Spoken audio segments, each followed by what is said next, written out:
Hey everyone, welcome back to another important English learning episode.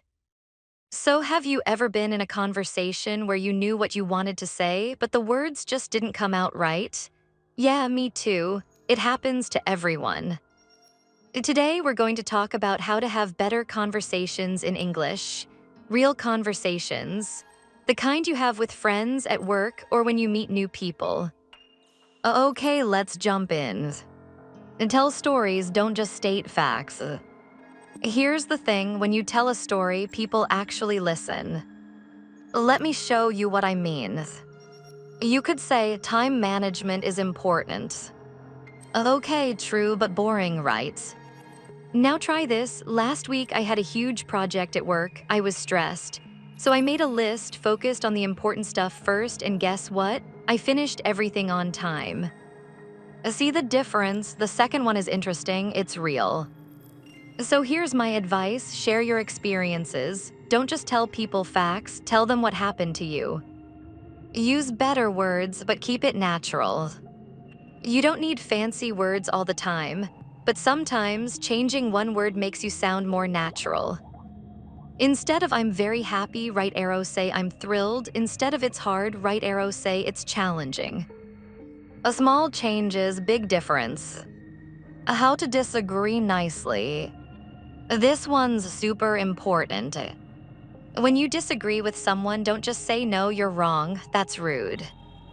Try this instead. I see what you mean, but I think differently. That's interesting. Have you thought about it this way? I understand your point, but from my experience, you're still disagreeing, but you're being respectful. Ask questions. Want to keep a conversation going? Ask questions. If someone mentions a book you haven't read, say, that sounds interesting, what's it about? Or, I haven't heard of that, tell me more. Questions show you're interested, and people love talking about things they care about. Use transition words. These little words help your ideas flow smoothly.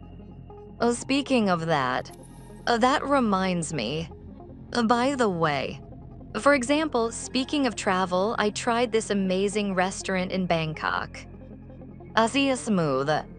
Stress the right words. This one's about how you say things, not what you say. Listen to this, I really loved that movie. You hear the emphasis on really, that shows your emotion. Try it yourself, stress the important words, it makes you sound more natural. Use pauses. Here's a secret, pauses make you sound better. Don't rush, when you finish an idea, pause, let it sink in. Like this, the hardest part of learning English is staying motivated. Pause, because you don't always see progress right away. That pause makes your point stronger. Listen and repeat back. This shows you're actually listening. If your friend says, I think remote work is better, you can say, so you find that working from home helps you focus. Simple but powerful. And talk about deep topics. Don't just talk about the weather all the time. Try discussing. What does success mean to you? How is technology changing our lives? What makes a good friend? These conversations help you use better vocabulary, and they're more interesting. A real story. Let me tell you about Sarah. Sarah came to me frustrated. She could read English fine, her grammar was okay, but in conversations, she was lost. People spoke too fast, she couldn't keep up. So we tried something different. I told her, don't try to understand every single word, just catch the main idea. We also did shadowing exercises. That's where you listen to something and repeat it immediately, like an echo. At first, Sarah felt silly, but she kept practicing. And you know what? After a few weeks, she started understanding more. The rhythm of English became familiar. Then she found a language exchange partner, a native speaker. She was nervous, really nervous. But she did it anyway. They talked about simple things at first, the weather, their jobs, movies. Then slowly, the conversations got deeper.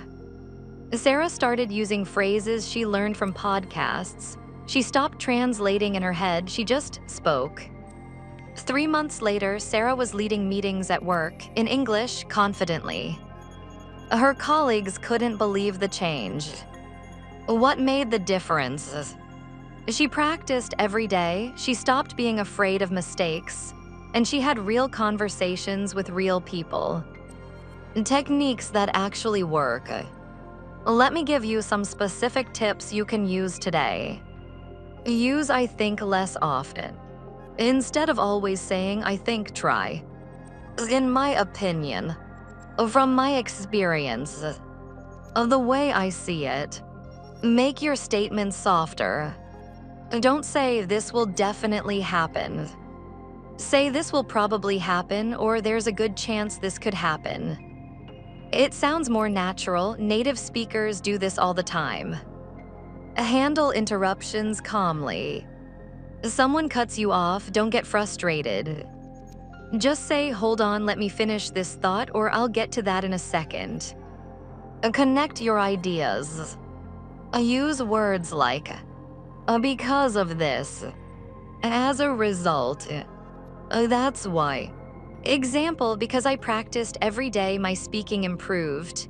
As a result, I feel more confident now. Share personal examples. Instead of teamwork is good, say, in my experience, working with a team helps me learn faster. Last month, my colleague taught me a shortcut that saved me hours. Advanced tips. Ask open questions. Not, did you like the movie? Instead, what did you think about the movie? The second question gets better answers. Use conditionals. If I were you, I would. If we don't act now, we might. These sentences make you sound more advanced. Show empathy. When someone shares a problem, that sounds tough. I can understand why you feel that way. That must have been difficult. This creates real connection. Summarize conversations. At the end of a discussion, so to sum up, we think we should focus on 3 main things. This shows you were paying attention. More about Sarah. Let me finish Sarah's story. A few months after those meetings, Sarah went to a dinner party. The conversation turned to travel. Old Sarah would have stayed quiet, too nervous to jump in. But new Sarah, she started talking about her recent trip to the mountains. She used words like breathtaking and peaceful.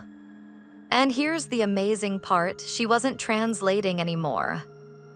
She was thinking in English. That's when she knew she'd made it. Everyone at the table was listening, asking questions, engaged. She felt like she truly belonged in the conversation. Your action plan. Okay, so what should you do now? 1. Practice every day, even just 10 minutes. Consistency matters more than long sessions. 2. Listen to podcasts. Pick topics you actually like: sports, cooking, technology, whatever interests you. 3. Find a conversation partner. There are free apps for this. Talk to real people. 4. Record yourself. I know it feels weird, but listen back after a month. You'll hear the progress. 5. Stop translating in your head. Think in English, even simple thoughts. I'm hungry, what should I eat? 6. Don't aim for perfect. Aim for clear, aim for confident. 7. Make mistakes. Seriously, mistakes mean you're trying. That's how you learn. The truth about fluency. Here's what fluency really means. It's not about knowing every word. It's not about perfect grammar. It's about communicating, connecting, being understood. Sarah wasn't perfect, she still makes mistakes. But she can express her ideas clearly, she can have real conversations, she feels confident. That's fluency. Common mistakes to avoid. Don't over-apologize. Some learners say sorry constantly, you don't need to. Don't say I don't know and stop. Say I'm not sure but I think, or let me think about that. Don't be too formal. With friends, be casual. Save formal English for formal situations. Don't give up when you forget a word. Describe it instead. You know that thing you used to, the tool for cutting paper, scissors. Final thoughts. Learning English is a journey. Some days you'll feel great, other days you'll feel stuck. That's normal, everyone goes through this. The key is to keep going. Every conversation helps, every mistake teaches you something, every day of practice adds up. Remember Sarah's story? She was frustrated, lost, overwhelmed. But she didn't quit. And now, she's the person others come to when they need to explain something important in English. You can do this too. Start today, have one conversation, listen to one podcast, practice for 10 minutes. Small steps led to big changes. Thanks for listening today. I hope this helped. Now go practice, talk to someone, make mistakes, learn, grow. See you in the next episode.